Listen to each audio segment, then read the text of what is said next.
درود و ارادت خدمت دوستان عزیز. بنا به درخواست دوستانی که به گروه ما پیوستن، بعضیا تازه کار هستن، با اصطلاحات آشنایی ندارن.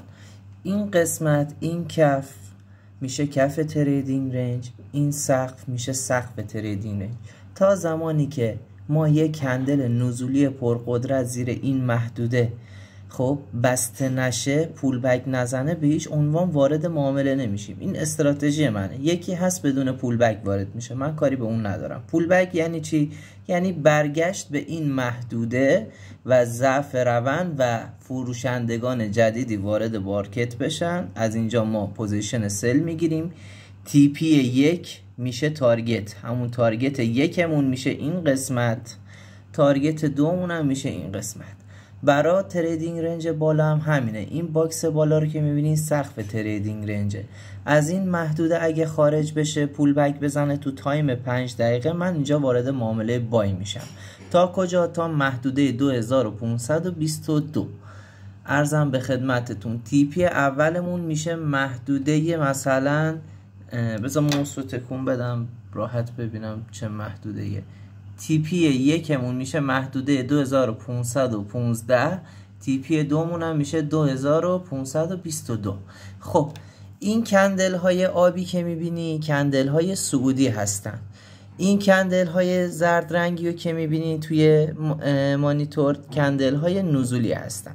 اگر ما کندل سعودی دیدیم پرقدرت این محدوده رو شکست، پول بک زد، من اینجا یه بای میگیرم. اگر این کف از دست بره و تثبیت بده، پول بک بزنه، من یه اوردر سل لیمیت میکارم، وارد معامله سل میشم در جهت فروشندگان. به این قسمت بالایی که میبینین خب حد ضرر گفته میشه، به این قسمت پایین حد سود گفته میشه. خب به این قسمت هم همینجور، تو بالا حد سود، حد ضرر. به معاملاتی که در جهت سعودی مارکت هست معاملات لانگ یا بای گفته میشه.